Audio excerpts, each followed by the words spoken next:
So good evening. It's the East Lyme Water and Sewer Commission public hearing of April 28th of 2026. It's 6:30, and we're in the upper room in the East Lyme Town Hall. Those that can, if we could rise and recite the Pledge of Allegiance. I pledge allegiance to the flag of the United States of America and to the republic for which it stands, one nation, under God, indivisible, with liberty and justice for all.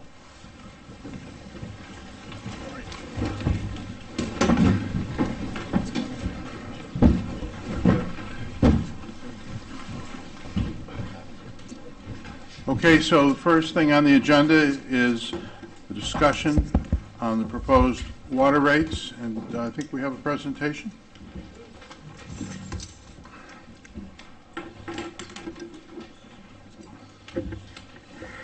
All right. Good evening, everyone. Good evening, everyone in the audience. My name is Ben North. I'm with East Lyme Water and Sewer. I'm going to speak to the water department side of the rate increases in the budget process. It's mainly the main reason why our rates are going to be rising. It's mostly due to PFAS contaminants in our water that we need to treat. But we'll get into the conversation. You can go to the first slide, please. So our main goals that we're seeing in town after going through a large town-wide meter replacement project that I'm sure a lot of you have participated in, and I appreciate that. What we found was that we have a high demand for water usage in the summertime, and that's something that I think people that have lived in town have known for many years. I can think of going back even 20 years and seeing that water conservation measures have been a huge issue in town. And traditionally, it was something that we always thought was due to tourist activity, restaurants, things like that, that had an increase in demand because of tourists. But what we really found after our meter upgrade project, and we had data to really support it, was that most of our water usage in the summertime is from seasonal demand on lawn irrigation systems. And that's something that we're seeing more and more of.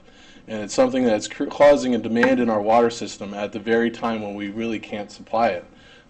We have stream flow restrictions with several of our well sites that allow us the ability to pump water when we have water, but we don't have water all the time. So, we run into a situation like you see out west very often, where if there's a prolonged period of a lack of precipitation, we run down those streams and we can't actually pump the water that we'd like to.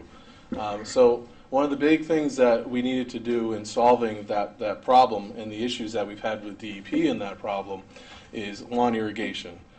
So we knew that was an issue. We knew that we needed to create an incentive program for that. We also knew that we always had an increasing rate structure that trapped all sorts of industrial uses, commercial usage, residential uses into the same categories. And so we needed to try to break those apart to try to address lawn irrigation, because the only other avenue we could really explore was looking at mandatory process that we didn't really want to go into. If you could hit the next. So we had these concerns on fairness and affordability. We had issues where we saw customers using very little water, yet charged for the same amount as customers that were using an extreme amount of water. We have a lot of customers in town that are on fixed incomes, and we wanted to try to make sure that people that were using less than 10,000 gallons in a 6-month period would essentially be saved from some of the rate increases that we were going to need to put forward for the not only for the lawn irrigation that we're trying to reduce the demand on the system, but for the PFAS systems that we need to put in place to make the regulation for PFAS removal by 2029 that the federal government has put out.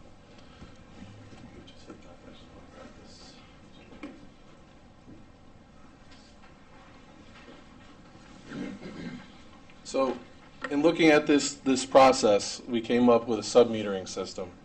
So essentially, if you're a customer that's on water and sewer, you pay a lot of money for water, you pay a lot of money for sewer, and you have a right that you really don't incur that, or you shouldn't be incurring that sewer cost because your water is going onto your lawn.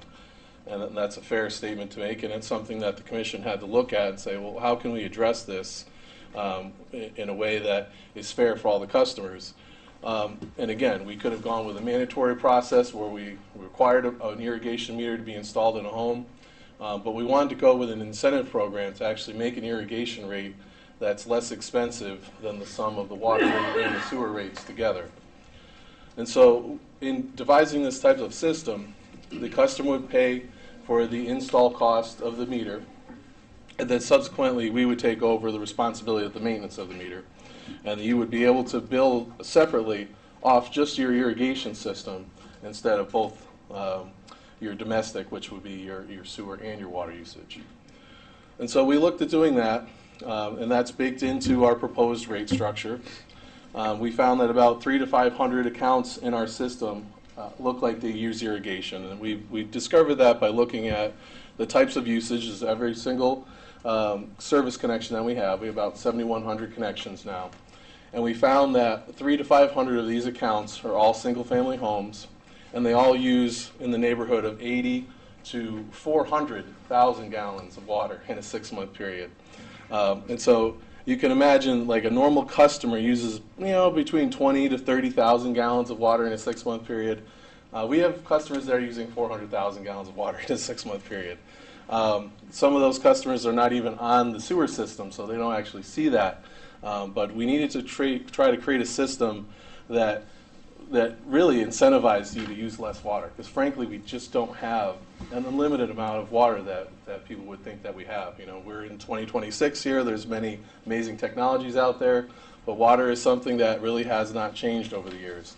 It's not something you can just make appear out of nowhere. Until we get desalinization plants, we're kind of stuck with what we have. So we'll keep moving forward here.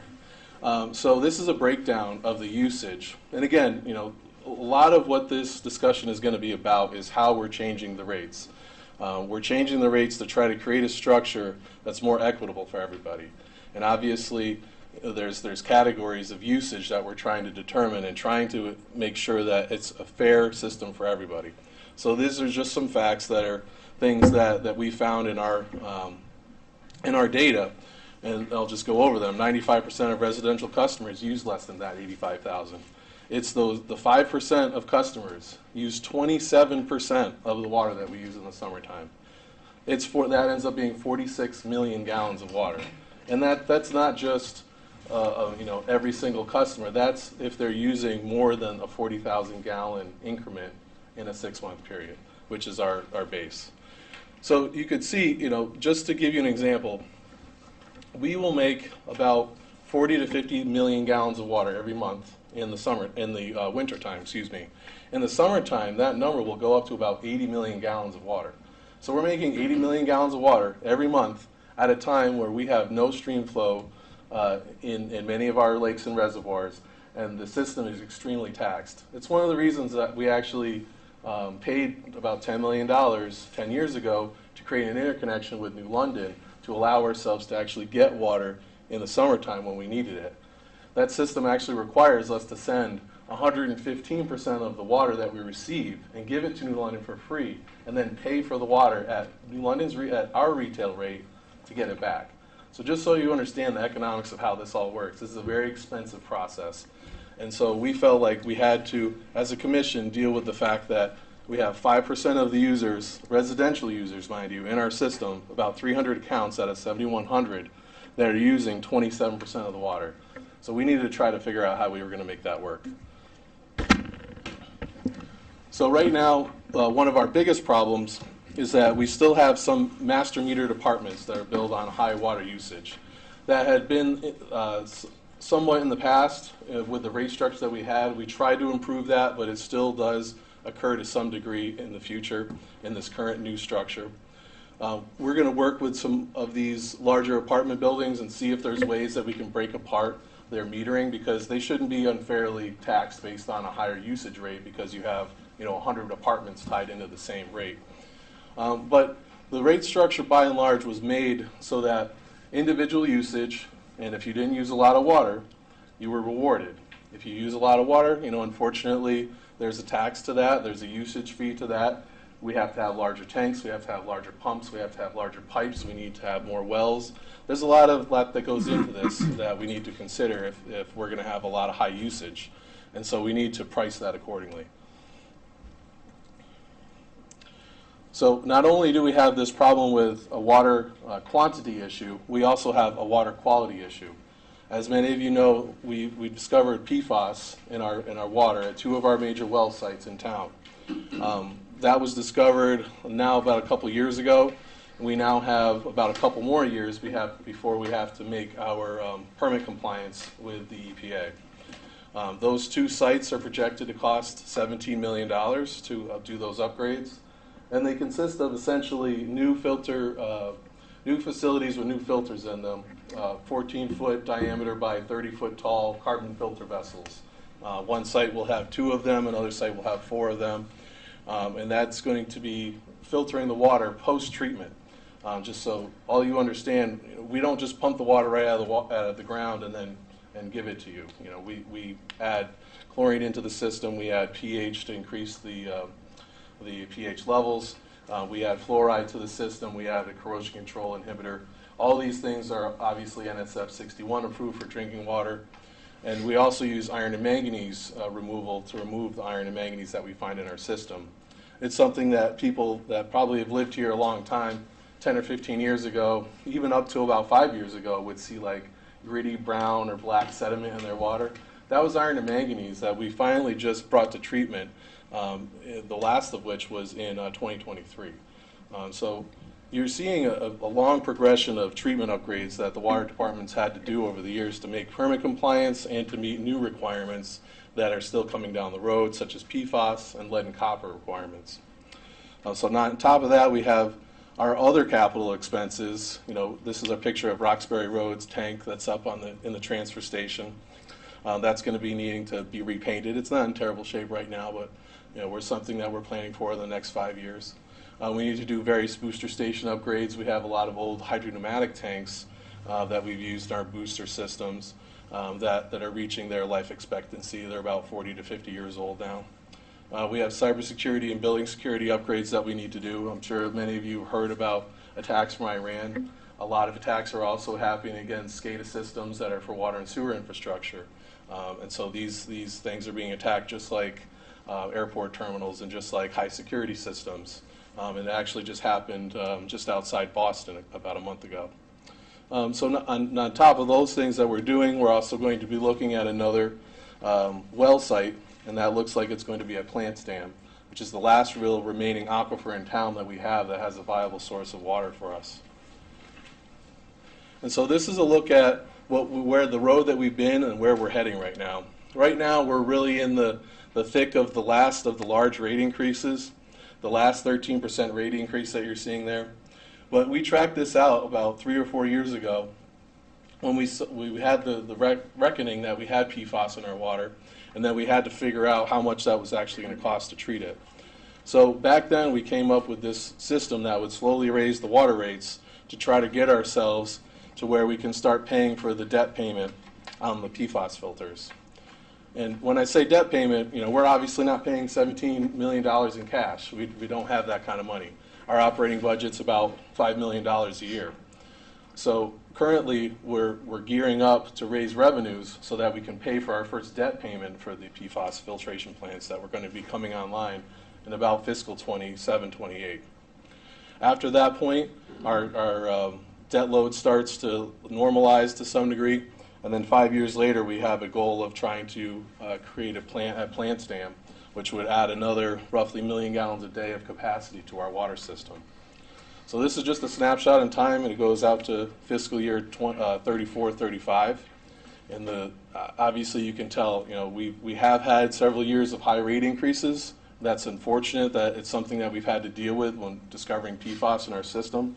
But it's something that we've geared up for, and we're now at a point where we can safely say, with this proposed rate increase, that we should be in a position where we can actually pay for these projects and protect public health. So I talked about a lot of these things already, but these are just some bullet points of what you're seeing. So you're going to see separate residential and non-residential rates. That's in the new rate structure. You're going to see an irrigation rate that's competitive if you use a sub-metering system. That's going to save you a little bit of money, but there's going to be an initial cost for that. There's a new low usage tier for those that use less than 10,000 gallons a month per 6 months. And that rate is actually only going up 5%. So even though we say 13% for the whole, it actually depends on the usage category that you're in. And we're trying to really trying to encourage conservation. If you don't have low flow faucets on your fixtures, low flow toilets, things like that, even side loading washing machines, it's something you really want to consider because it's going to help you in the long run. Not only is it less electrical costs for some of those appliances, it's less water as well, and less wastewater as well, which is something that the town is obviously also constricted on. So we're also going to simplify our charge structure a little bit.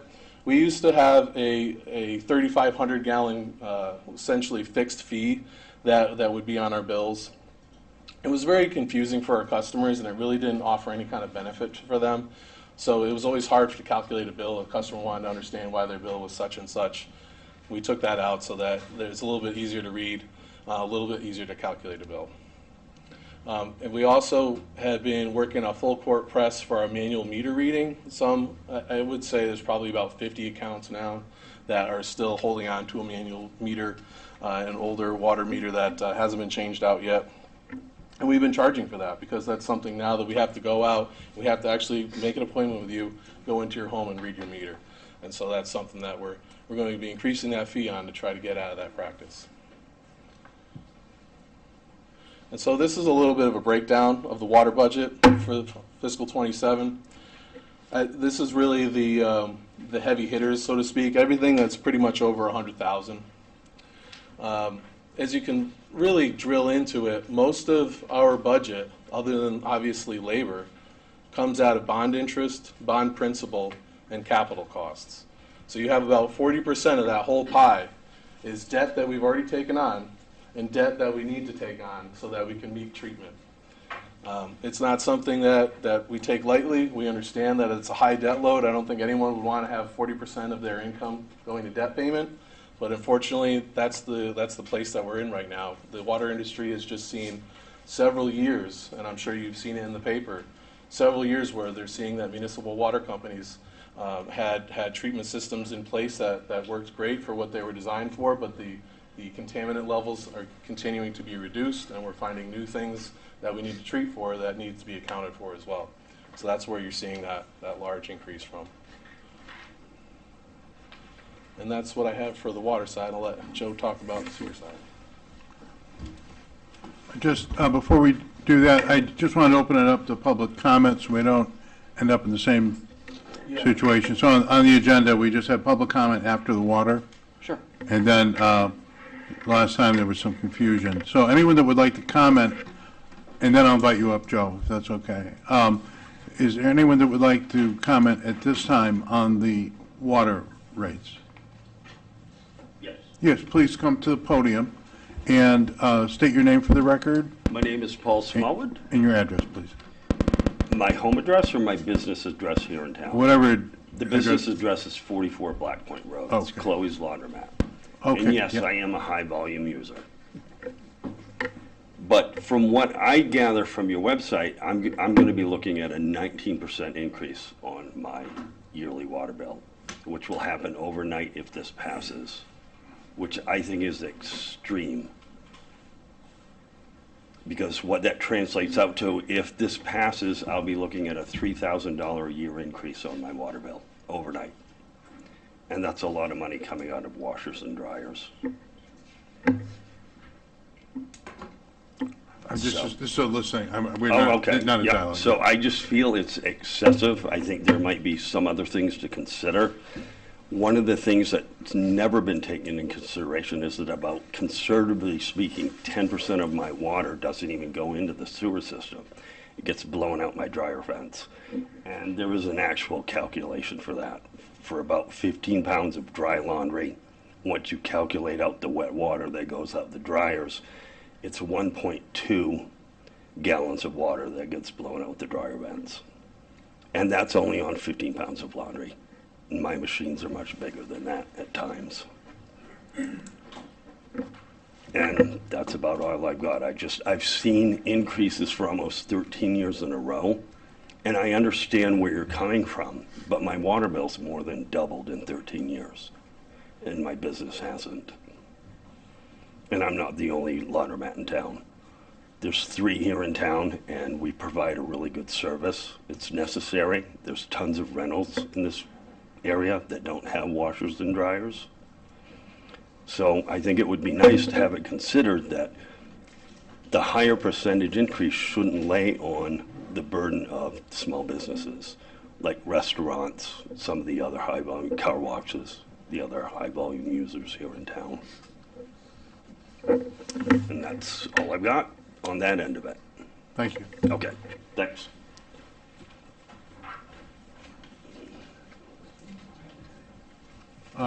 Would anyone else like to address the board at this time? There will be another opportunity after the discussion on sewer rates.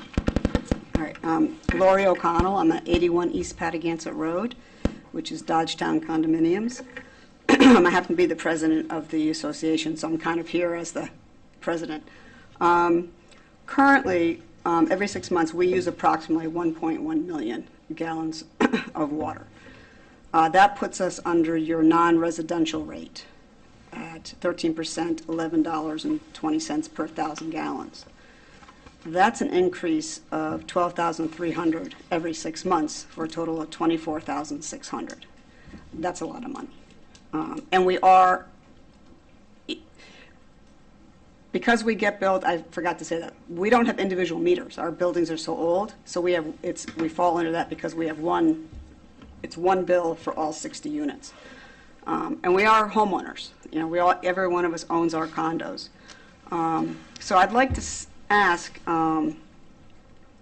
to make us on par with other units, you know, other single dwellings or dwellings that are up to 3 units.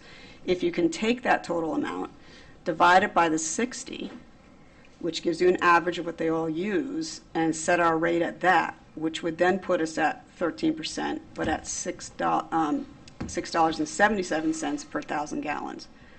That puts us at $14,894 a year. That's quite a bit of savings for all of our people up there. And we do all own the units. So now if I have these numbers wrong, somebody can pull me aside and I'll come another day and talk to you about it. But from what I looked at, that's what I've come up with. So my question is, you know, can we find a way, since they're individual homes, but only 1 meter, to bump us out of that non-residential rate scale and put us into residential? Thank you. Thank you.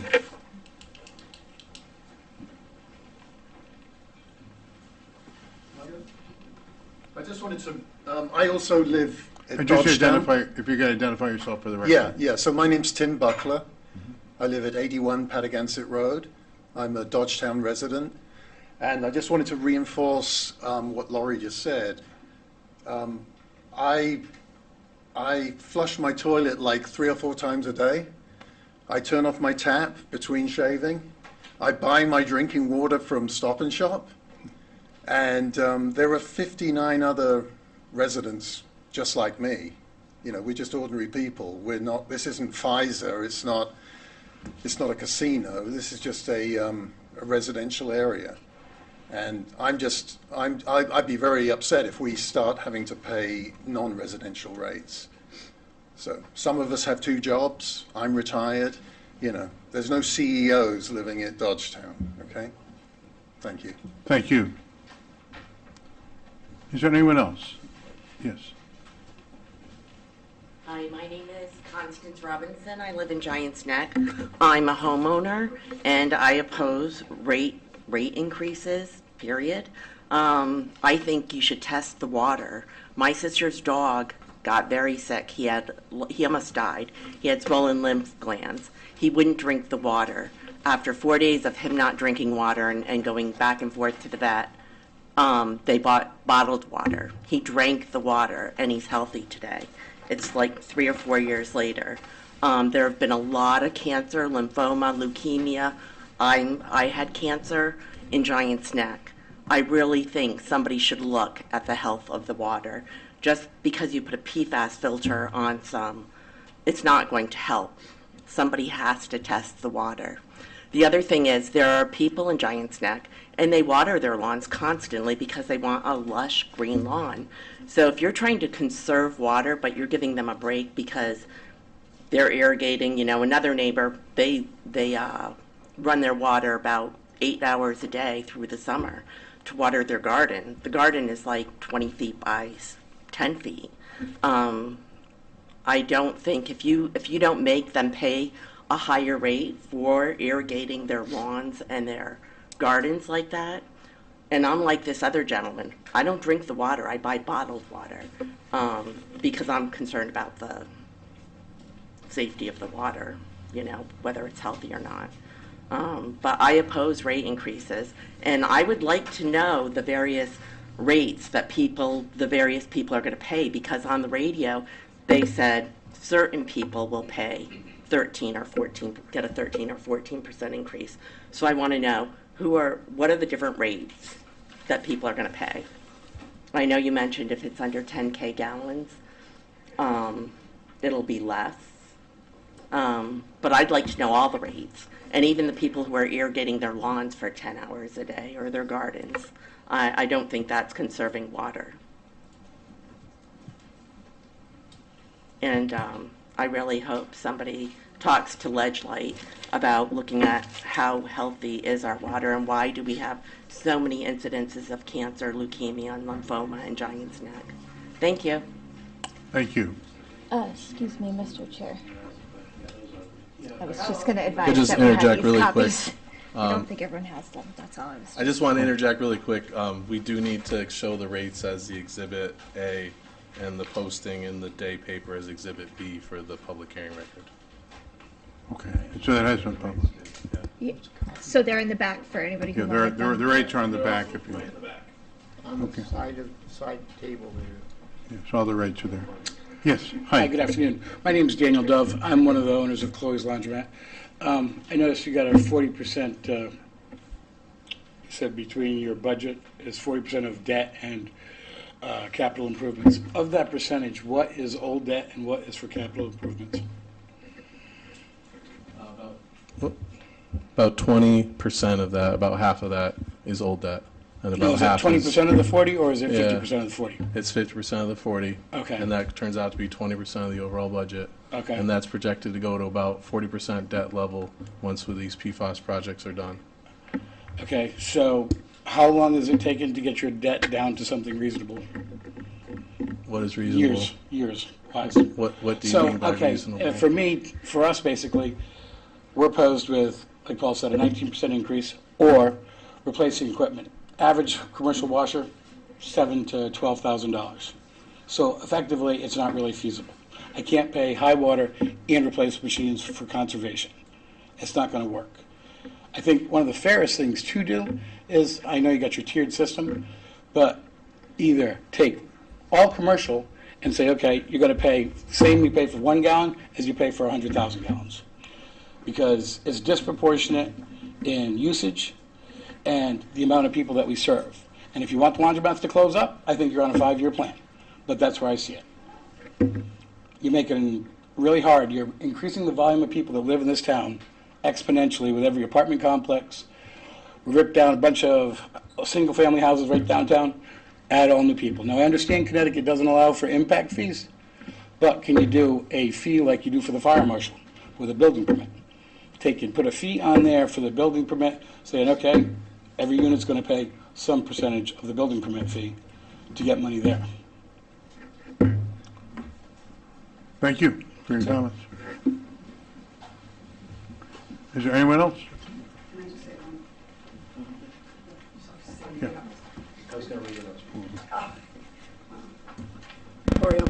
Lori O'Connell again from 81 East Patagonia. I just wanted to let you know that for years we do not allow, we don't water our lawns and we don't allow sprinklers for kids to play and we don't allow washing of cars. So, we don't allow any of that external stuff up at our complex. We did that I took that away many, many years ago when our bills were going up. We disconnected all of our outdoor faucets and only left one on each building. So I just wanted you to know that we don't do any of those extra things that were discussed today. Thank you. Thank you. All right, then at this time, I was emailed 3 different people that asked me to do you want me to put this in the correspondence, or you want me to read their emails? Do you Because they wanna, asked, they wanted to participate, but they couldn't make it tonight. are they long, or are they, Oh, you can read them into the record. I started to introduce myself. I'm Joe Bergal, the Public Works Director. So, And this will be our discussion on the proposed sewer rates. do you want me to read these Yeah, emails? I think that would be, then everybody can be, Is this regarding water or sewer? this is sewer now. This is water. Don't, Oh, that's still on the water. Oh, okay. I'm gonna ultimately talk about the sewer, but I was emailed these about the water rates, and they Oh, I got asked you. me. Actually, the word got out because they're all Dodgetown condos, who were the 2 people who spoke. But I So feel, this is I feel public obliged comment, that they then? emailed me that they wanted to put this in, and I have their email. Yes, so, please do. But the just to be first- clear for the record, this First is is Mike public O'Donnell comment from the water. from Dodgetown Condos. He didn't give me the number. I'm unable to attend. I would like my comments to be read at this meeting. I am the owner of one of the Dodgetown condominium residents. I emphasize residences as they are all individually owned. They are not all owned by a corporation, thus far should not be treated as such when assessing rate increases. A 13% increase is excessive for owners of individual residences. There are other associations in town that are made up of many individual homes that as a group would surpass the usage of Dodgetown. Why such a high increase for PFAS treatment? Why not use some of the increased revenue from the true-up water meters? I say no to treating Dodgetown like a corporation when it's a community of individual homes. That's Mr. O'Donnell. There's a Edith Gonzalez from Dodgetown. I'm the owner. What's that? Oh, I'm the owner of in Dodgetown. Since I'm unable to attend the meeting, I would like you to express my concern regarding the increase in the water bill. Not too long ago, our water usage cost for Dodgetown was increased, and consequently, the Dodgetown owners had to pay. The water and sewer bill is increasing yearly. I understand that one reason was due to inaccurate water readings. They were reading too low. Wasn't this the responsibility of the East Lyme Water Department to ensure meters are working correctly? Do they ever perform tests on these meters or replace them when they are old? It is getting unaffordable for us to live in Dodgetown. One of the major expenses is the water and sewer bill. I would like to see the town work with us to reduce our rate impact by dividing our total usage by 60 units. Similar. This would put us in a residential category and some other way to keep the cost down. The last one is Patricia McDonald, Unit 36. Good evening. I am currently the resident of the Dodge condominiums located at 81 East Pat. Complex consists of 4 buildings. I have lived there since November 2005, and I own a unit. I also live on a fixed income due to retiring early from an injury. A large water bill is quite a financial hardship for many. At the present time, because of the number of units in the complex and the high volume of water utilized collectively, the town put the complex in a non-residential category. This rate hike will affect each unit and residents greatly. I am single, live alone, and do laundry once a week, run my dishwasher every other day, take 10-minute showers, don't leave water running unnecessarily. In other words, I do my best to conserve water. We are asking the town to find a way to consider the water intake of the residents at the complex to be divided at our total usage of 60 units. There are families of all different sizes living in each unit, singles, couples, 3, 4 family members, each using a different amount of water. We should be charged based on the usage as though we are one single dwelling. Please take this into consideration. Thank you for your time to read this in my opinions. At least I read them. I'll give those to the, Thank I'll you, give those to Brooke. So at this time, are there any other comments as relates to the water rates? I'll just say one more comment that I've been working with Lori a little bit on Dodgetown, and I know that this is a known issue with them. I do know that they had an old water meter that was very inaccurate for a number of years that, due to the meter calibration project, has been replaced and is now reading accurately, and so the water usage is much higher, unfortunately, for those residents. But Lori and I have had some discussions. I'm not sure if it's possible to allow individual metering for every single unit, which would be ideal, but I think we could probably figure out if there's a way to put meters at the head of each building, so at least that might get them out of the higher usage category and be closer to a per capita usage like a residential person would enjoy. Thank you.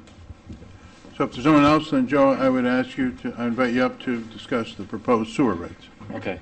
And again, Joe Bergal, the Director of Public Works, and just I say that because I also oversee the highway side and the building the town side, but I work with Ben and Joe Blanchard for the utility department, but just so everyone knows, they're separate, like, the town and the water and sewer are completely separate. Water and sewer is a separate entity. So I am going to be talking about the sewer department. There's not as much going on. We don't have a PFAS project, luckily, going on.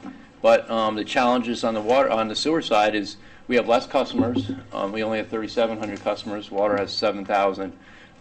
Just so everyone knows, we don't have a treatment plant in town. All this effluent is pumped 10 miles through Waterford, through New London. 42 cents on the dollar, everything pays, goes out the door. We have 23 pump stations.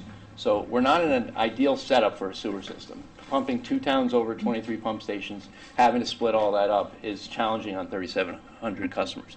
So what I have up there, in the budget, I didn't go, the actual budget this year, the current budget is $3.1 million.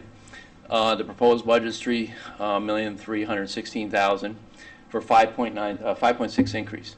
I understand 5.6 sounds like a lot, not ideal, but if you look in the pie chart here, there's 4 things that are actually totaling 96% of this increase. And in this, 76% of that increase is going out the door to Waterford, New London. So when we send the effluent to downstream, we share a treatment plant with Waterford and New London. Whatever the costs are gets split up based on the usage. So whatever their bill is, we have to pay it. And it's hard to guesstimate because it's all split up. So if our usage goes up 10%, but their usage is flat, we have to pay more of the total cost, if you understand what I'm talking about. So the big problem is we don't know exactly how much the bills are going to be, but the bills from Waterford and New London are going up. So I don't have any control of that. So for every sewer customer, I'm one of them. I live in town. I'm a sewer customer, water customer. I don't want to pay any more than anyone else. However, that's 76% of it is paying those. Plus, we also have to pay our share of all the infrastructure downstream. So we have to maintain our 23 pump stations, all our pipe, and also we have to chip in for all of the infrastructure downstream. 2 other things: health insurance and pension. If you've been paying attention on the town side, it's been going up. We don't have anywhere near as amount of employees as the town side. On the sewer side, we only actually have 4 maintainers. But health insurance, and then the only other one I list is outside services. There's 2 components to that. We're actually, one of the things that I should say is a good thing, and we should be talking about, is we are funding to try to put a customer portal in place. So you as a customer can go online and check your own thing, because it's always a surprise that I get the same bill as you guys every 6 months. I see a bill, oh, is it going to be bad or is it going to be good? You'll be able to, as a customer, to go on there and check your usage.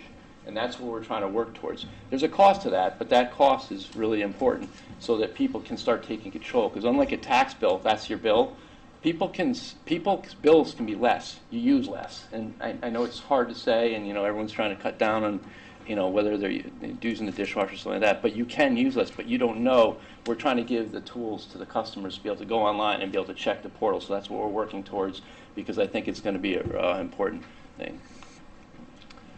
So I'm talking budgets. Ben was going over rates. He did give the budget, but I went over. It's hard to guesstimate. You can go to the next one. The bills, the outside services. I have the customer portable. Also, we have very little staff downstairs. Downstairs, trying to do all the billing, trying to have everything like that. So we need a little help from the finance department. So finance department asked us to put in some extra money to help collect it as when the bills are coming in, and then we have the employee benefits going up. So we also have capital needs. The system is from the 90s, early 90s. Things are getting older. The 23 pump stations. We've come a long way. With any kind of infrastructure like that, if anyone knows, you book depreciation. Your system gets older every year, so you have to set aside money. Up until 2 years ago, we weren't setting aside anything because we couldn't, because it was like our budget was in really rough shape. So we're starting to set aside capital. We have to. The system is old enough that we have to be putting aside money to not only be having the money available so that if New London says, hey, East Lyme, send us $200,000, we got a project going on, we have the money, because, again, we don't go back to parent East Lyme and say, hey, can we have some money? We have to stand on our own. So this This allows us to start putting money aside for when we have a lot. We have our two biggest pump stations, if you're familiar with Dianic, down by Boats Inc., Dad's Restaurant. Hopefully you don't know it there, because that means we're doing a good job. It blends right in. The biggest pump station in these Dianic pump stations, sitting down right next to Dad's Restaurant. And that pumps everything in East Lyme, and it sends it right underneath the river, up Logger Hill and out. The next one, the old Charlie's Place, I don't even know what it's called now, Charlie's Place, but right behind there is Patagonia Pump Station. Those are the two things. So Patagonia Pump Station needs a lot of upgrades. We're working towards that pipe that's underneath the Nyack River. Was installed 40-something years ago, and nothing's been done to it since. So we need to put a bypass or something, something in there, so just if anything ever happens, we can quickly switch it over. We're working towards that.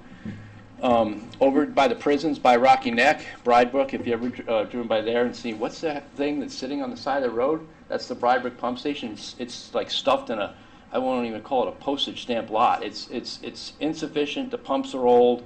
The electricity we have to use because of the old technology, so we have to upgrade these.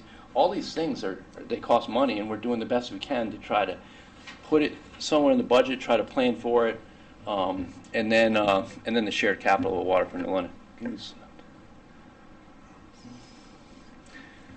So Ben was talking about the irrigation rate. So just so everyone understands, before, if you were up until now, if you were a water and sewer customer and you have an irrigation system and you use, say, 100,000 gallons a year, you got to build 100,000 gallons of water and 100,000 gallons of sewer.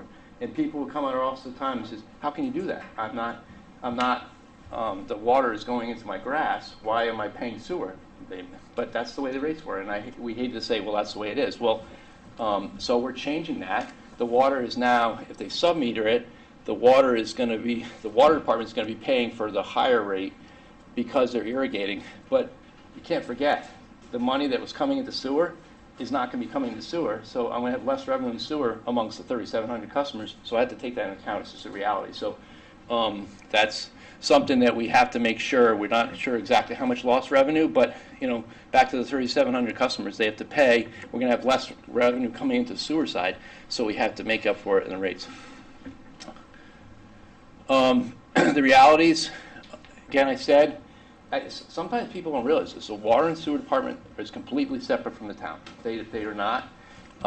They're separate enterprise. They don't take any money from the town. If we go for bonds, we go by the full backing of the town, but everything is paid by ratepayers. So this is funded by ratepayers. You people here, I'm assuming, are ratepayers.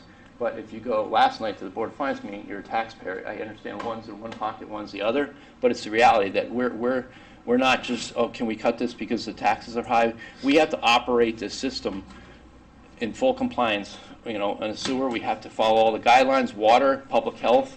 We have to provide potable, safe water. So we don't have a choice. So we have to do what we have to do. The cost of the other thing that we hear when people come to the office, these rates are going up too high. The cost of living is only 3%. The cost of chemicals and infrastructure don't follow CPI. They follow whatever they say, and we put things out to bid. We do everything we can to get the cost, but capital projects, especially in this industry, don't ride by the consumer price index. A lot of times they could be up 10%, 15%. They are what they are. We try to get the best possible price, but it's the reality.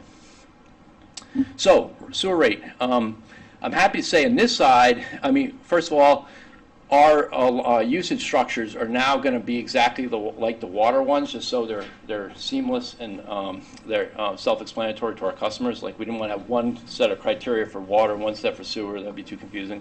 We also have the 10.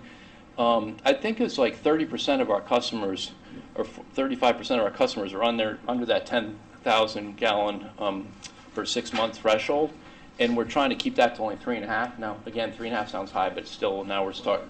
It's kind of more in the ballpark. Almost all the other customers are going to be 5%.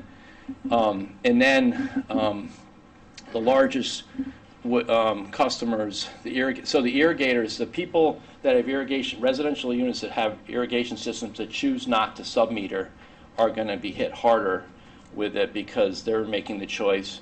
to water their lawn. So, and if they don't get the sub-meter, then they will have it. And then the users, and I don't know exactly the people from the laundromat talk, but we're talking the non-residential's over 1 million gallons a 6-month period would have a higher increase on the sewer side. But that is a lot of water, a lot of sewer, effluent. So that's, 1 million gallons is a high threshold. So moving forward, first of all, we appreciate everyone that's here. Honestly, most water and sewer meetings, there's no one in the audience. We kind of poke the beehive. We put things out on social media. Everything is up on our website. We're trying to be as transparent as possible. Our budgets, our proposed rates. We put things out on the East Lyme Community Forum. We try to put things in the day. We're trying to hit all the buckets that people will be looking at, because we don't want people in 6 months, well, I didn't know about that. We want to keep the rates as low as possible, but we want people to know that we're struggling with these realities, that we have to run a water and sewer company. And so we have the public hearing today. We want to keep updating the public on what's going on with our projects. And most customers wouldn't see these impacts till in November, as far as the rates that we're talking about today. And our commitment, now I'm talking kind of water and sewer, but we're looking to provide the highest quality potable water to our customers. And I say potable water, it's nice that people want to irrigate. It's kind of a shame we're putting chemicals and making it potable, and they want to dump it in their lawn, but that's their choice. They're going to pay more for that. We have to ensure compliance with federal. Ben mentioned stuff about the PFAS. And this whole PFAS thing is, all the water departments are struggling with this, and it's very new that they're testing for this. So it's not like something we should have been planning for the last 10 years, but we have to comply with it. And then trying to set fair and responsible rates for our customers. And we are, this not only is the staff here, we have a subcommittee, finance subcommittee, that meets separate from this board, that talks about these things. We take it very seriously, and we're just trying to come up with the best plan for tomorrow. So. Thank you, Joe. All right, there's another opportunity now for public comment. Is there anyone that would like to address the commission about the sewer? Mr. Chairman, I just wanted to mention too that the rates and the publisher's certificate are included as Exhibit C and D for the public record. Thank you, Ben. Yes, please.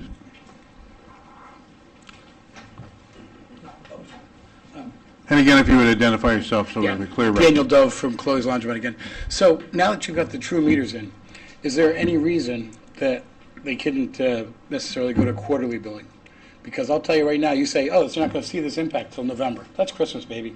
Your water bill for this summer going forward, highest usage is going to be Christmas time. Here's your new bill. Have a nice day.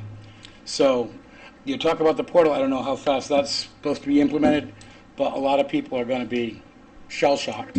So and I guarantee they're not here, because a lot of people don't know about the meetings. You can put it out to a bunch of places, but it's really going to be a shocker for a lot of people. So I could just speak to that really quickly. We did look at quarterly billing. It's something that Joe had actually been talking about for a long time.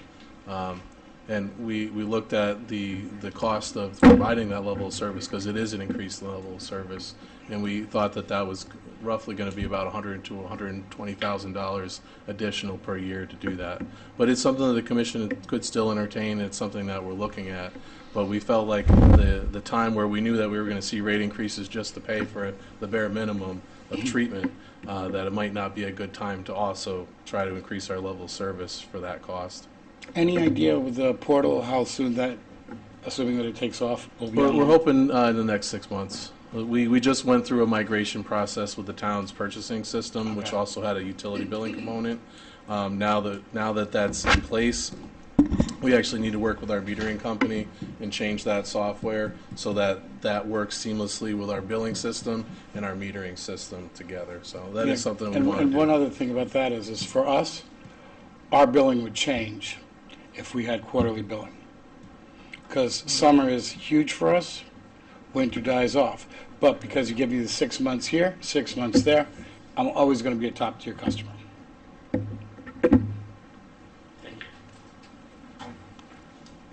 Any additional comments?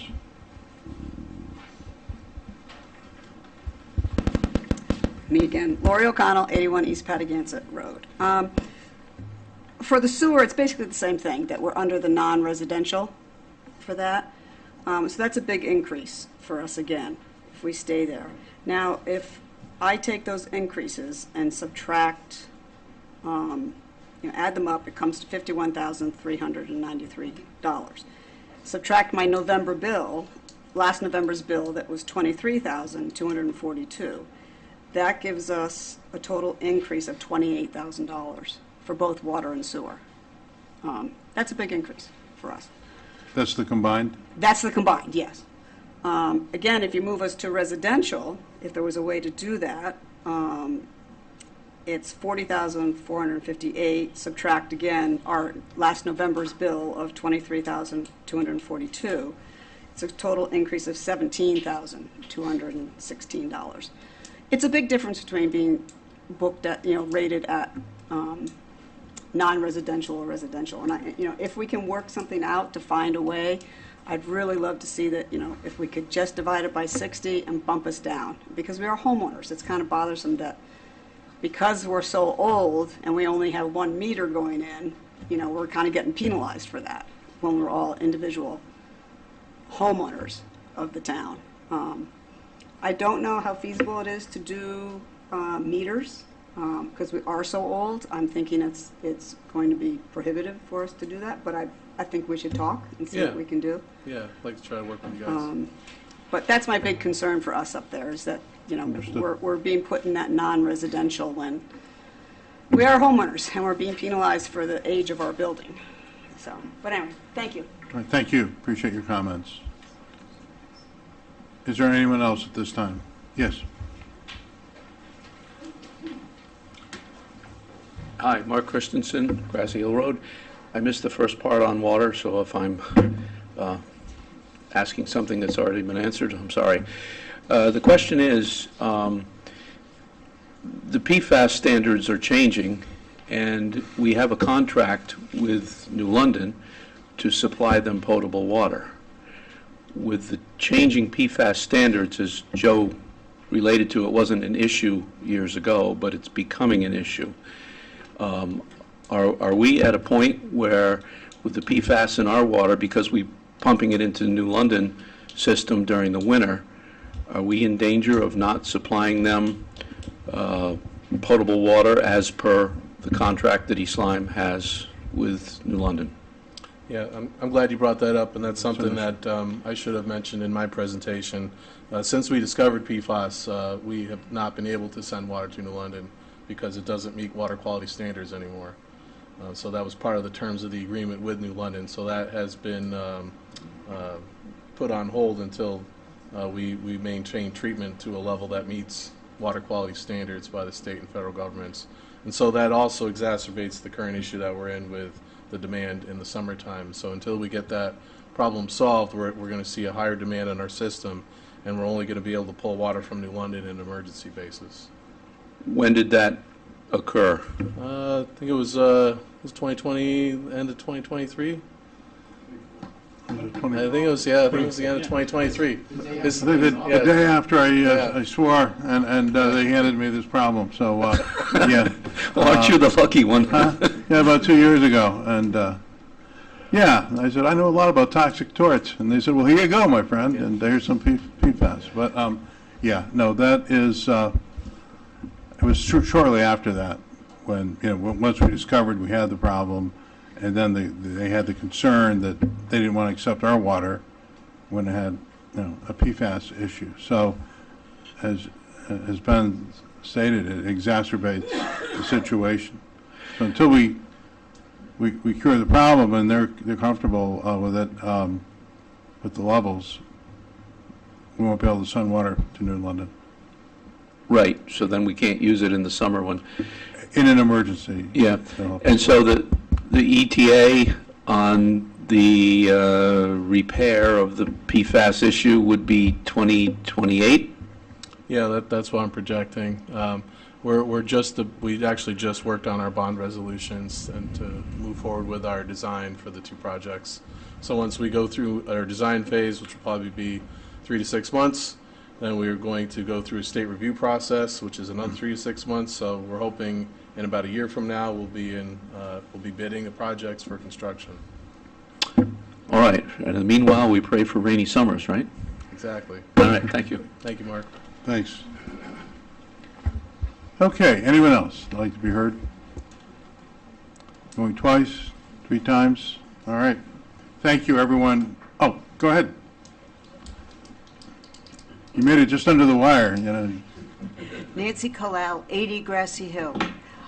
I'd like to know if we're going to take the PFAS out, are we also going to take everything else out of the water that we have in the water? Sodium, potassium, etc. That seems to be a pollutant that we apply when winter comes around. We, keep our roads clear, which is great, but the downside is all that sodium's in the water system now, except for the Goodwell north of the highway. That one's got a lot of iron in it, though. Well, So we got the iron out of it, though. But So- that was a big project we had to do recently for that well. so what are we doing to protect that well? That well is under source head protection, just like all the other wells are in town, but But that's fortunately only it's near wellhead a protection, DOT that's not highway. aquifer protection. The state made us divvy it down to next to nothing. I think we're trailing into a different issue right now about how the state deals with its salt and how it applies it to the roads. But I can tell you that what we are doing with the filters that are going to be in place are going to remove any kind of other organics that are in our water. But we have very low organic content in our water to begin with because it is well water. It is going to remove PFAS. It's going to improve our disinfection byproducts that we are normally very low on to begin with. But unfortunately, PFAS treatment is not conducive for sodium treatment. But we could certainly entertain sodium treatment, but it's exorbitantly expensive. And so that's something that we're not at this time trying to alleviate. Is there not a little disclaimer on the bottom of the water report that says you should talk to your doctor before you drink the water? There is. So maybe we do have a sodium problem. We'll be talking about tens of millions more to try to treat sodium. Oh, so we That's the don't, sad truth. so you guys are only concerned with the 7,100 people that actually drink the water. You don't care about the other, how many thousands of people who live from the aquifer? When it comes to salt, I'm the Public Works Director. We actually have been trying to curtail our salt usage. It was kind of ironic because we put a lot of posts out this year that we were curtailing it, and it seemed like it was like everyone in the world thought we ran out of salt because we were trying to do the right thing and try to cut it back. 2 of our biggest wells in town are right next to all the schools, and they used to cake it on all over because, God forbid anyone tripped. They've been tapering down their usage, so we are trying to. We've educated our parking lot installers and all our applicators on green snow technology. So it's not like we're sticking our heads in the sand and not doing anything. We've been using less salt than ever in the town of East Lyme, and we are doing the best we can. But there's a huge expectation in this town, as is every town now, that they want the roads to be cleared and not on snowpack. So we're trying to balance that, but it's that's where I wear 2 hats. I'm trying to clear the water, but we're also trying to provide good water. But we are doing the best we can on the highway side and the town side to try to minimize our salt usage. And it did help that we worked with the Board of Ed to try to cut down on the usage at middle school and Willie B, because that's right next to 2 of our biggest wells, and we've been asking them to give us the amount of salt, and we give them the salt. So we haven't been letting them just have unlimited amount of salt to let it fly. So I do hear your concerns, and we have been trying, and we're educating our employees. Maybe we should get more word out on that to the public. But it is a problem because public safety is going to come first as far as the roads. Well, I understand that you're in a very difficult place. I get that. But looking at our town, where it's been and where it's going, and looking at water issues out west, which are certainly coming east, water, if the people who live in Niantic, whether they're on a well or whether they get their water from New London, if you don't have water, your property's worth 0. Can't argue with that. It's the basic problem. Yep. I'd like to see I'd like to see a lot. One, I'd like to see septic tanks pumped, because it seems that there's a huge exudate from affluent from the septic systems that's ending up in the Sound. Jamie Vaudry from Yukon has all the data on that. Town of Clinton, state made the town of Clinton actually go to a system where they have a part-time employee. She sends out a card. If you don't pump your system every 5 years, you get a fine. So they cover their costs and then some. But they only use certain septic pumpers who, and it's the responsibility of the pumper to go back to the town and say, yes, I did pump this system. That has saved a lot in Clinton, so the Sound is a little bit cleaner. Again, I know it's another employee, part-time employee, but since there is such a crunch of staff downstairs, maybe there can be job sharing going on. There is a balance because it's the town and the water and sewer. If there's job sharing, then the water and sewer department has to pay for it, which we have to put in the budget because we're separate entities.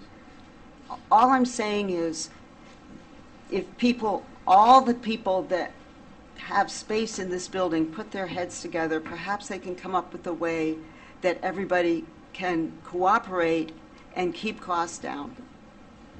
We are. We are doing the best we can with what you're saying. It's what we think about every day. If I can interject. So,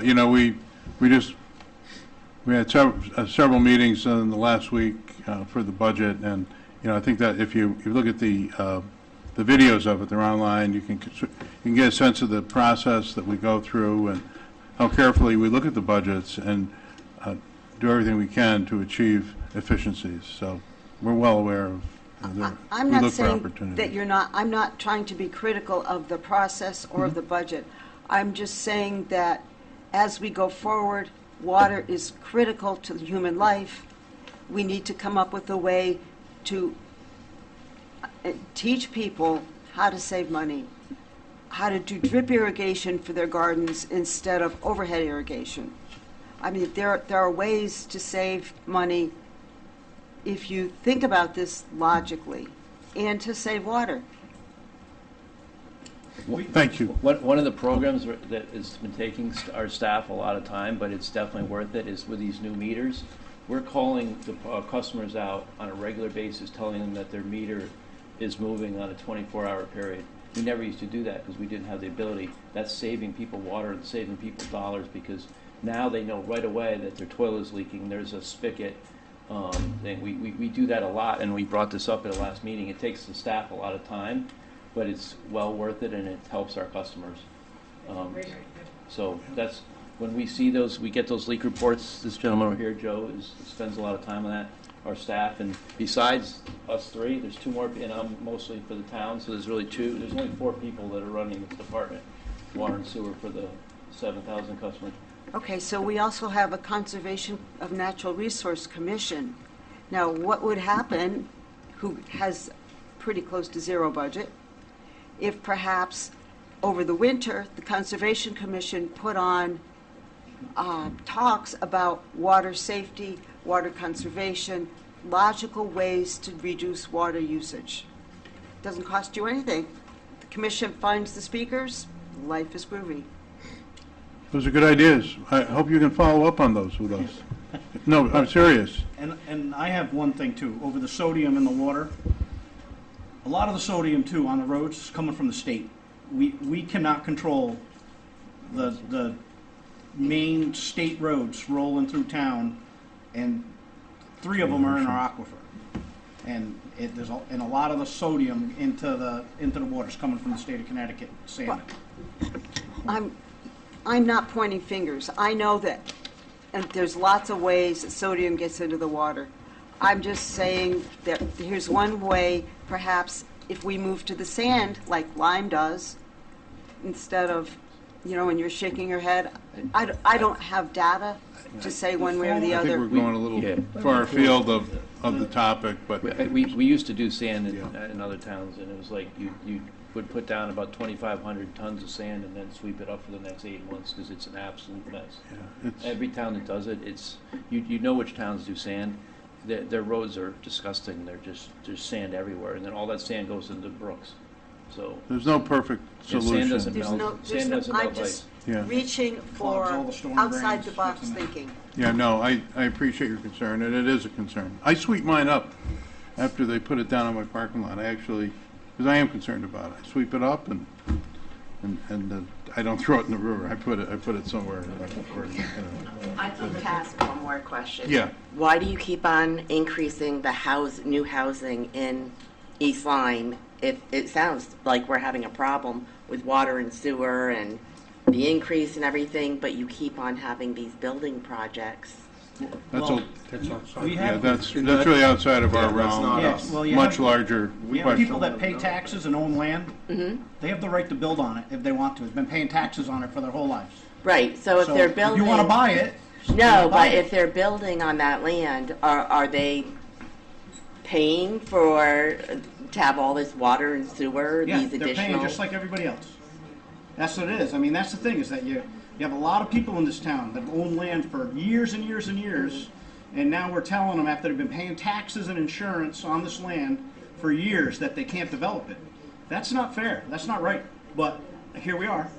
Right, but at what point do we say I don't know. enough, you know, we can't We're not a support? land use. I think we're pretty far outside of water and sewer rates I here. think- Yeah, we're not planning or Straight. zoning, Okay. so, all right. Okay, if there's no further comment, entertain a motion to adjourn. Move to Hold adjourn. on. Yeah, Close the public hearing on water and sewer rates. Do I hear a second? I'll second it. All right, all in favor? Aye. Any opposed? Any abstentions? Okay. We're adjourned. Okay, good evening. We just concluded the public hearing, and now we are starting our regular meeting. It's the East Lyme Water and Sewer Commission. It is 7:38. We've already recited the Pledge of Allegiance, so we'll move right into approval of the minutes. Do I hear a motion to approve the regular meeting minutes? Move to approve the minutes of March 24th. I'll second that. May I have a second? Are there any discussions, corrections? Hearing none. All in favor signify by saying aye. Aye. Any opposed? Any abstentions? Motion carries. Are there any public delegations for this meeting? Yes, please. And if you would, again, identify yourself for the record, your address.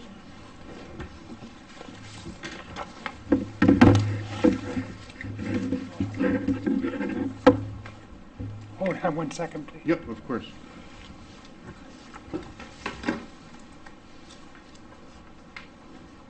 Oh, good evening. My name's Tom Kalal. I live out the north end. And first of all, thank you for what you do. This is really, really important job. I've heard some really great comments. I was impressed. A couple things that Mr. Bond, that you said. So really, thank you for what you do.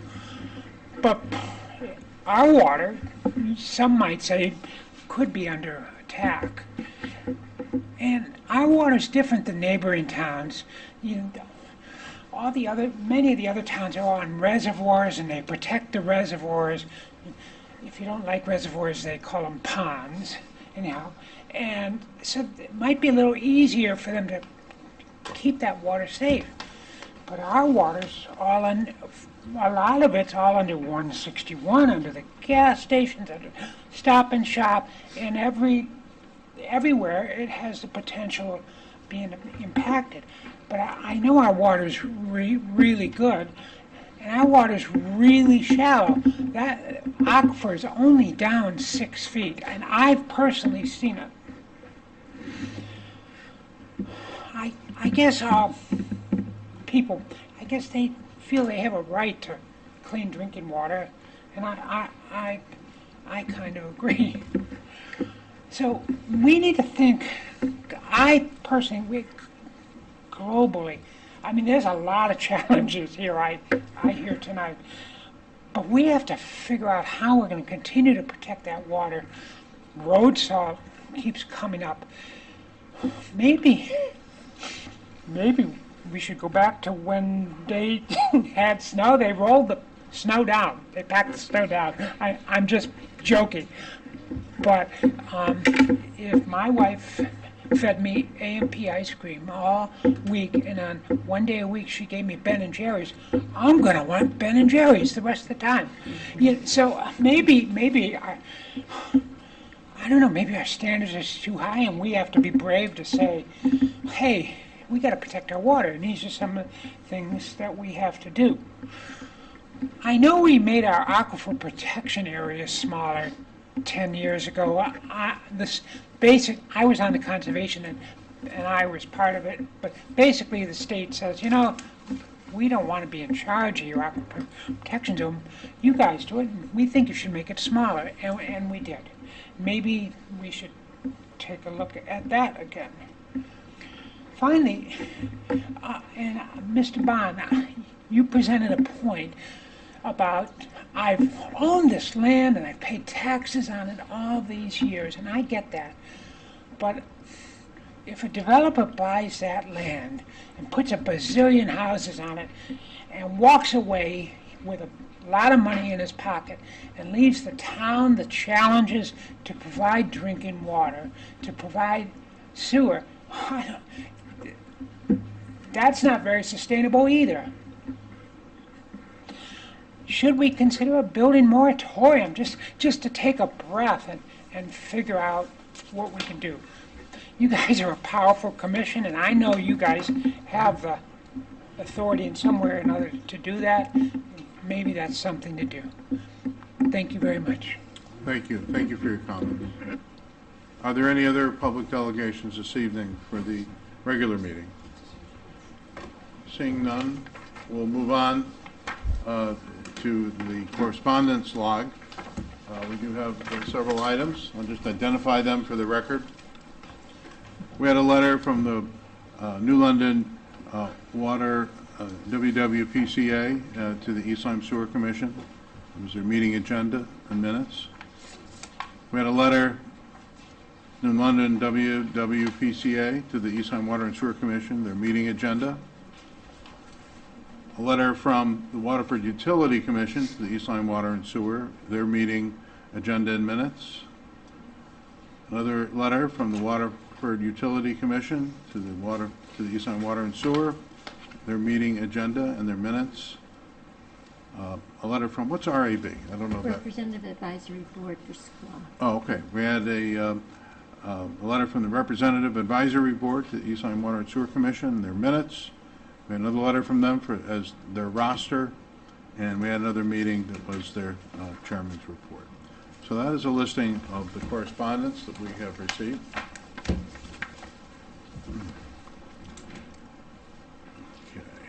Okay. Next category is billing adjustments and disputes, and this evening there are none. And so we will turn to the approval of bills. Do we have bills to approve? I don't see any. No? No bills, okay. All right. Way to keep the cost down, boys. There you go. No bills.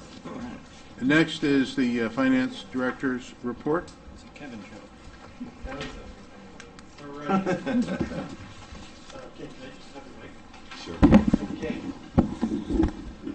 So my wife is watching at home. She may be the only person watching, and she let me know the camera was over here as you guys were talking a second ago. So she goes, "It looks like Casper's presenting when you guys were talking." So my apologies.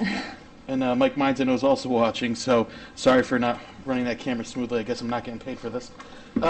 Okay, so going into the Finance Director's report. Yeah, this is just volunteering here. Okay, so Finance Director's report. Mitch Nixon, my Deputy Finance Director, put together this memo with the attached revenues versus expenditures for the two funds. We have collected more revenue than we have spent, which is nice. Water and sewer sitting on about $4 million, more than $4 million. They do, however, owe other funds $2 million. So you're about 2.3 million in total water cash. Sewer, you're about $500,000. So not as much cash on the sewer side than the water side, but we've known about that. So other things to talk about besides just the reports. Other reports are going to include quarterly or balance sheet reports for water, sewer, and the sewer assessment. So we'll do that after the quarter ends. So April, July, October, and January. We're also looking to include a monthly revenue collection report to show what was billed versus collected, similar to what we do with the tax collectors report. And then just a question I had for the board or the commission. I know there's no graphs. This is kind of boring and vanilla. So what graphs do we want to see, if there's any graphs to spice it up a bit? Ask Ken. Ken, I can swing this back to you. Okay. You caught me off guard there. I'm going to get back to you on that. I'll take a look. So, it's not much color. We're black and white in the finance office. We don't have a color printer upstairs. That was like that handmade chart that like crashed through the floor. Yeah, I don't know about that one. But maybe what I can do for the another one I'll do here is fund balance. So every month I present a fund balance report for the general fund to the Board of Finance. So I'll do that for the Water and Sewer Commission to show what you have in anticipated fund balance for water and sewer.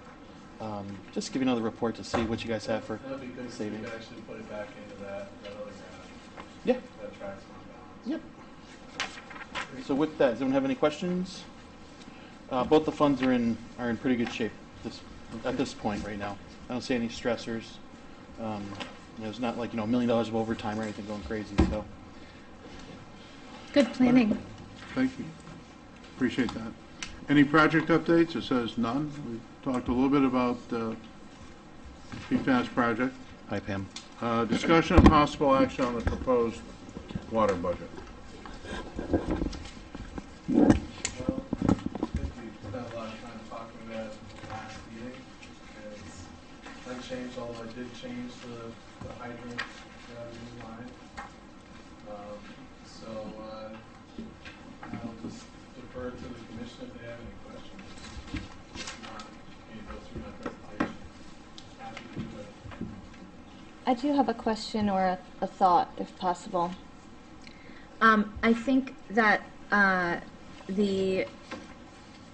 while the Dodgetown residents, I think they have a very compelling point.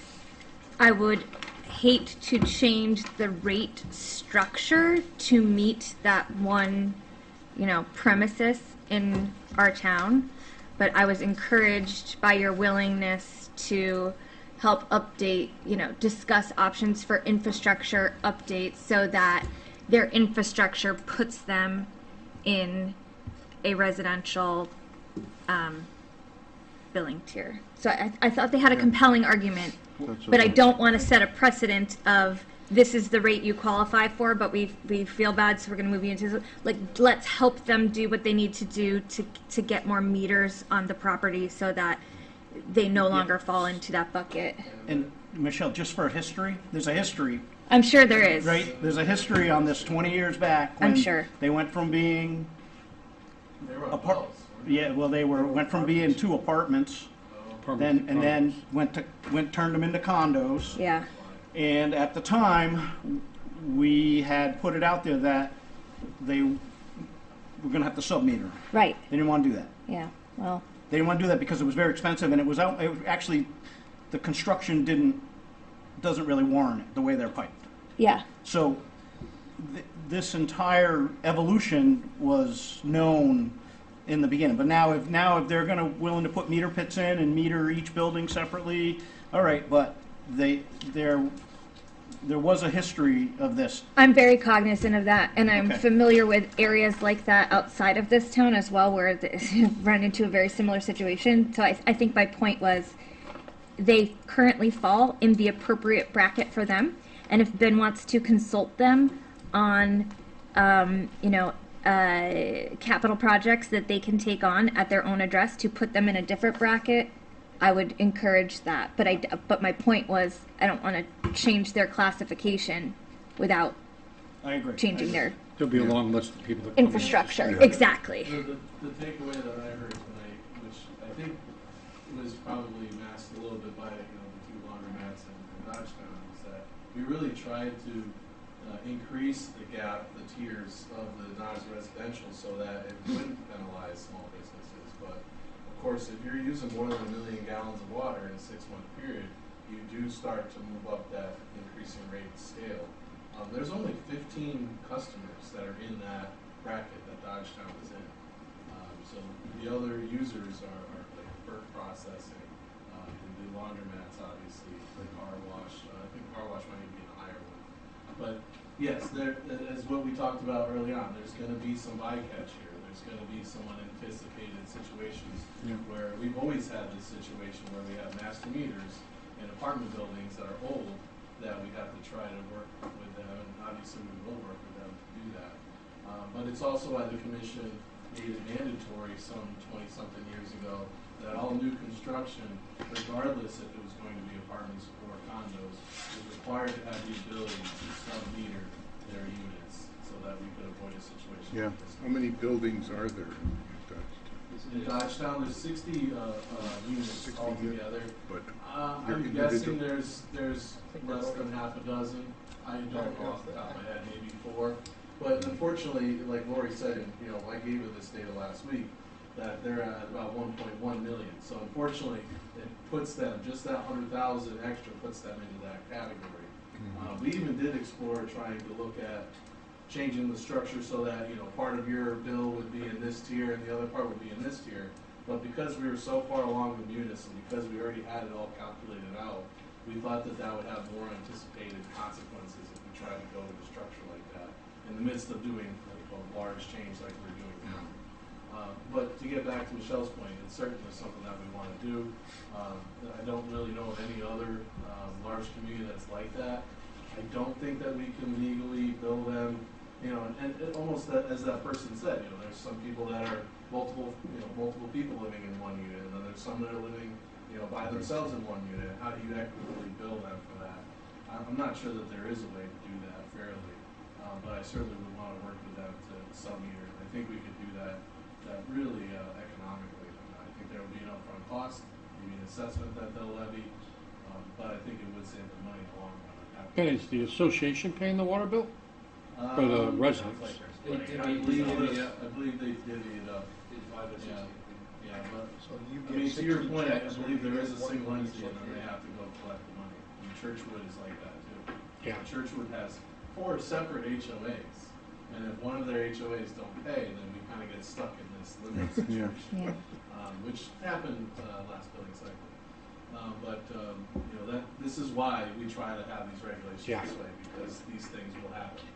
But we'll do everything we can to try to mitigate it. And too intriguing too, like with the laundromats, if scientifically, if you can prove that 10% of the water doesn't go in the sewer, I don't see why we couldn't work with that too.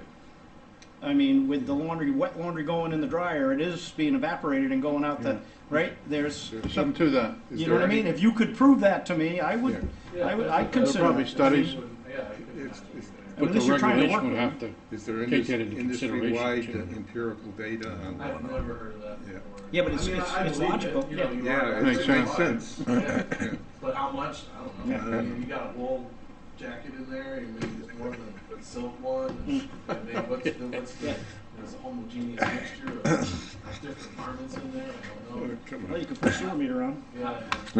Mr. Sewer meter, I don't know how effective that would be, but yeah. Mr. Chair, I have a procedural question. Yes. Are we taking these one-off through budget rates, or are we rolling them together? It seems like we're rolling the discussion together. Do we need to take them one-off? I think we should take them one at a time, You do need to approve each one, but Yeah. as you pointed out, I mean, this is actually our second time doing this. We used to have them 6 months apart, but they're the same thing, right? If you Right, don't they approve go rates, together, the one rates and the comes- budget.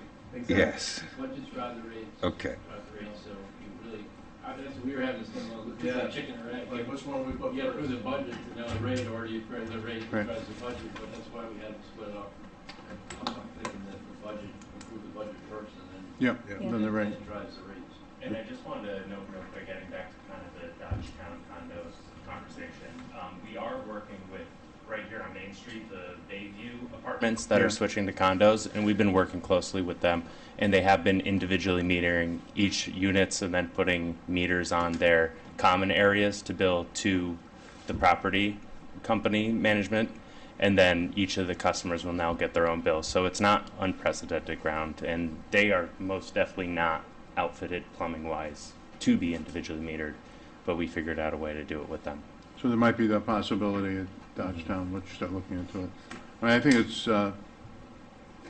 important to at least see what we can do engineering-wise, if it's a possibility and it's feasible, out of equity and fairness. I think that would be the right approach. I'll move to approve the FY '26 water budget as presented. Do I hear a second? 27. Sorry, if there's a typo. Oh, it should be 27? Okay. Second. 26, 27. All right, do we have a second? All right, do we have any further discussion? Being none, all in favor signify by saying aye. Aye. Any opposed? Any abstentions? Motion carries. Next is, That date, all of them are 26. Great year. we'll correct it. Discussion and possible action on the proposed water rates. Do I hear a motion?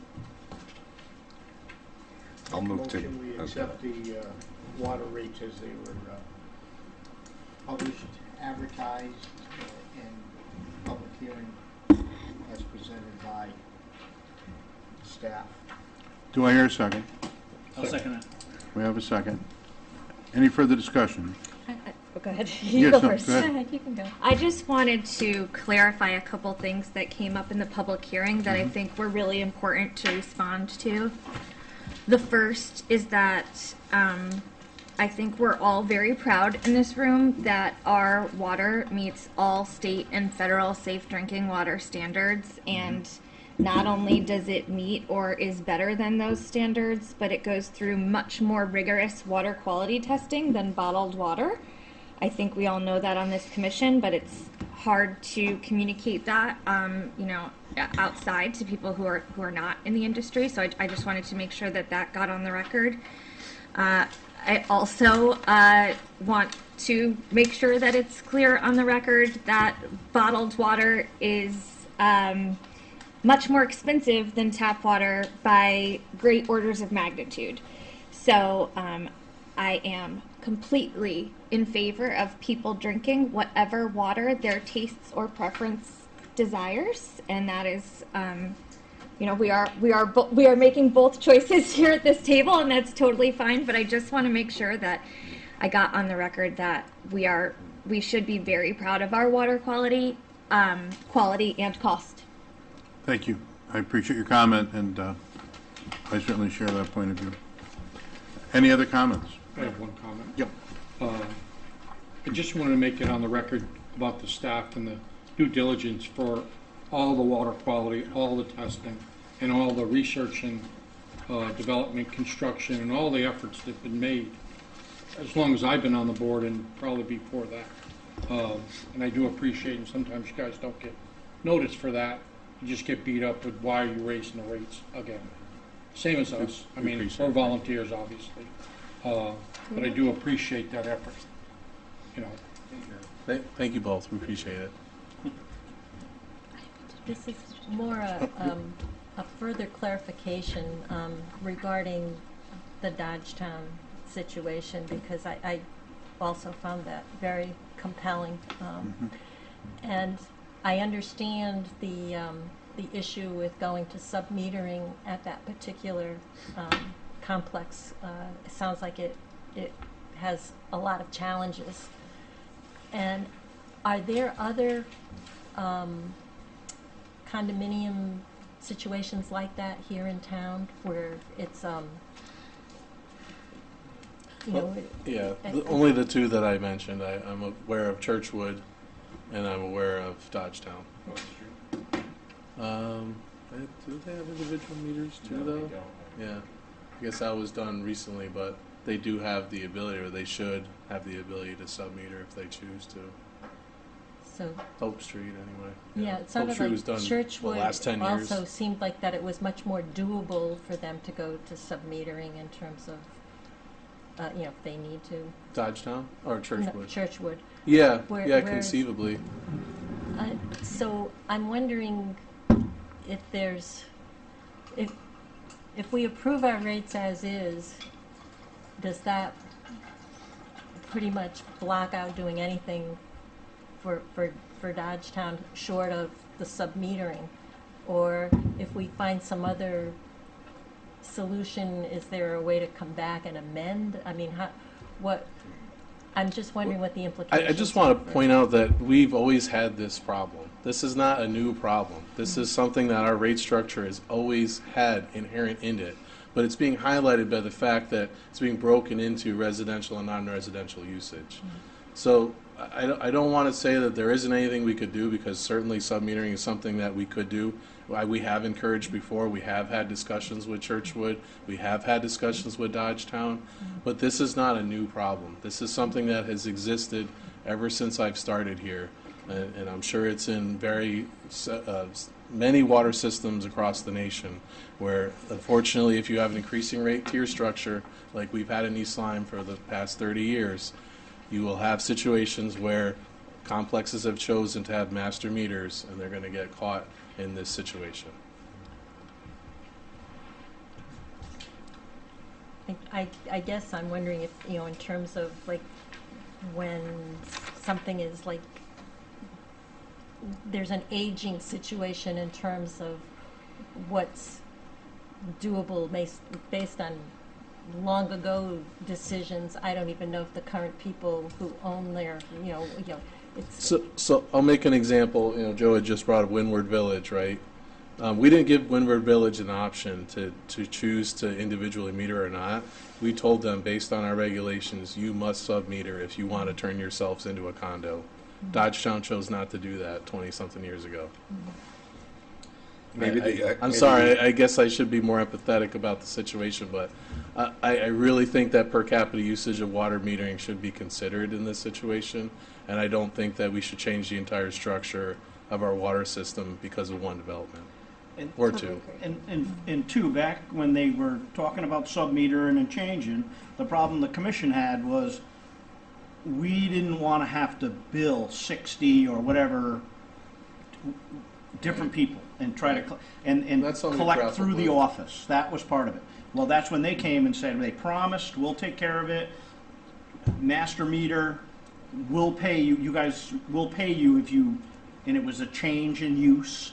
And so that's how that evolved in a few of these places. They went from being rentals to now they wanted individual ownership, condos, whatever you want to call them. And they all came and petitioned us that way, that we're going to have one meter and then you're going to send one bill, not 60, not, and now the table's reversed, because now it's going to be a burden to them. At the time it was, all right, then put meters in. Oh my God, that'll cost us $5,000 a unit. Well, we can't afford to do that. Well, all right, now you're complaining that the water bill, that's where it's a cycle that we've been dealing with for 20 years. David, I think that gets to the point that I was making before too. I'm sympathetic to the argument, and I want you to continue to talk to them. But the reality is, if they had 60 meters there, the total bill for those 60 units may very well be the same, because they would be paying the $22.50. I was just going to say, base, I'm glad you brought that base up. fee on each of the 60. And the 120 base charge per account. Exactly. So that's something that I didn't really illuminate to them either. But that's interesting. That's a very good point. Yeah, it's. So that in essence, and frankly, before we put in the meter replacement project, they were getting underbilled for several years. So I was going to say that. I think that is on us, and that we should have had a policy for that, and I think we solved that. But I can understand their point of view that, hey, I used to pay next to nothing for my water. On average, per capita, they're using 30,000 gallons of water per unit. I mean, that's a lot for a condo. So to say that every single person in there is just living by themselves, doesn't drink any water, and flush the toilet 3 times a day, I find that to be quite of a stretch. So I think there's two sides of an argument. I do think that they would pay the flat fee for the meter, they pay the fee for the account, and that's something that they haven't had to burden themselves in the past. And this is a situation that has always been the case in East Lyme with these developments. And there's a way in place for us to do this, to sub-meter them. I think it would be very affordable. We would talk about putting in 2-inch meters and meter pits. I mean, this isn't an insurmountable engineering project, and I think 60 units to put together some money to put in meter pits wouldn't be the end of the world for them. Well, and then they could isolate too, their Right. units that are There's not using- even any isolation. We've Yeah. dealt with that up there. We had Yeah. kids shutting off the vault up there and shutting everyone's water off before. Okay, we have a first and second, I believe, on the rates, on the water rates. Any further discussion? Hearing none, all in favor signify by saying aye. Aye. Any opposed? Any abstentions? Motion carries. Next would be a discussion and possible action on the proposed sewer, the 26-27 sewer budget. Is there any discussion? I'll move to approve the 26-27 sewer budget. Do I hear a second? Second. Any further discussion? Hearing none, all in favor signify by saying aye. Aye. Any opposed? Any abstentions? Motion carries. Next on our agenda is discussion and possible action on the proposed 26-27 sewer rates. Any discussion? Do I hear a motion?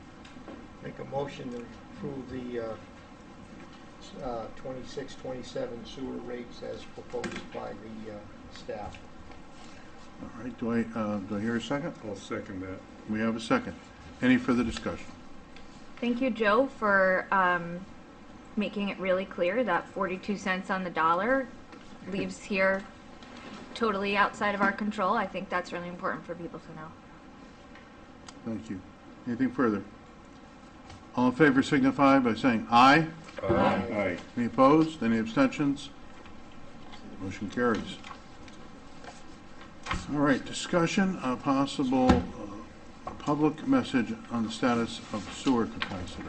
I just wanted, you guys should all have in your yellow folder. Yep. Yeah. So we put this together, and the whole reason for this is I read a social media that really annoyed me when I don't know if you guys saw it, and it was everyone was opining on the community forum about our sewer moratorium, and we had people saying we should build our own sewer plant. It was all kinds of stuff. The Water and Sewer Commission is doing a great job limiting, controlling development. So I was like, we need to get ahead of this. That's not the place to do it. So we wanted to put together a document with facts that we could get out there. And we would like to post this on the community forum. We're like, well, on our site, we want to put it up there. We want to put it on the website. But because it's kind of important and we didn't want you guys to read it, I think we wanted you to see it first before it goes out. So, but one of the things that we were very cognizant of is we're also in, we have 2 applications that were denied with Landmark and Trachis. So we had our council also look at this to help to make sure this isn't used against us in the court of law. And they thought it was great because it's very clear at the end that we're not a land use thing. But so hopefully this will help the narrative as this moratorium, and they said, the gentleman tonight thought it'd be a great idea to have a building moratorium, a water sewer moratorium, kind of does a lot of that. And we're really trying to do stuff, but this is the facts, and I thought it would be helpful, and Ben helped me with this. Dan looked at it, Tim from the attorney's office. So we just want to make sure if you guys were good with it, we were going to get it out on the website, we're going to get it on social media, and then we're not going to really comment at that point. We're just going to do a one-way, push it out there. If people still want to opine on it, that's their business, but this is the facts. I think it's very helpful for people to have something they can look at, read over, and consider. And you did a nice job on that, so thank you very much. Is there any comments, or everyone's good? Do you need a motion or anything, or Can just we take a little thumbs time up? to review this? Was this the first time they saw it? Yeah. Oh. Okay. We can hold off on putting it out. If anyone has any comments, if they want to reach out to the chairman or something like that, there's no rush to put this out. It's just trying to get ahead of, as people start getting a little antsy with, why is there a moratorium in town, or with everything with taxes and development, growing the grand list and stuff like that. This is going to be a huge issue, so we really need to be ahead of it. So I guess if people want to take a look at it and then get back in touch with the chair, if you have any questions, and we'll kind of hold off for a few weeks. Can you set a deadline so that we can, I would hate to hold this up till the next meeting because I do think Yeah. it's really important. And the fact Yes. that town attorney has reviewed it makes me feel like I don't want to edit it. Want to wait a week and get back to me by next, By the end of next week? end of next week? By May and 8th. If I don't hear any anything from, that gives you guys negative 2 concerns, weeks. then we'll let it be published. Sounds good. We'll wait, We'll wait till next Friday. till the 11th or something like that, but we'll wait. So if you guys can get stuff to us by the 11th, gives you 2 weeks to look at it. And that's a town meeting, right, for the, it's 11. Town meeting is on that day. Yeah, yeah, okay. All right, well, that'll be a good date, we'll all remember, I hope. Or forget. Hope I remember. Okay. All right, so, thank you for that. Chairman's report, well, a couple of things. The Board of Finance did pass a budget last night, so that'll go to town meeting and referendum on the 11th, as we just mentioned. Also today, I was informed by Tim Bleasdale that he did file the application, the 830G moratorium application was filed clerk's office. Those are the two major things I think that I want to bring to everybody's attention. Nothing further. Staff updates, Water Department monthly report. Yeah, I just wanted to, we had a pretty normal month for water production. We just went through our leak list. Our leak detection contractor went through town. We had about a dozen to report. Most of them, about half of them, were just hydrants that needed to be cinched down.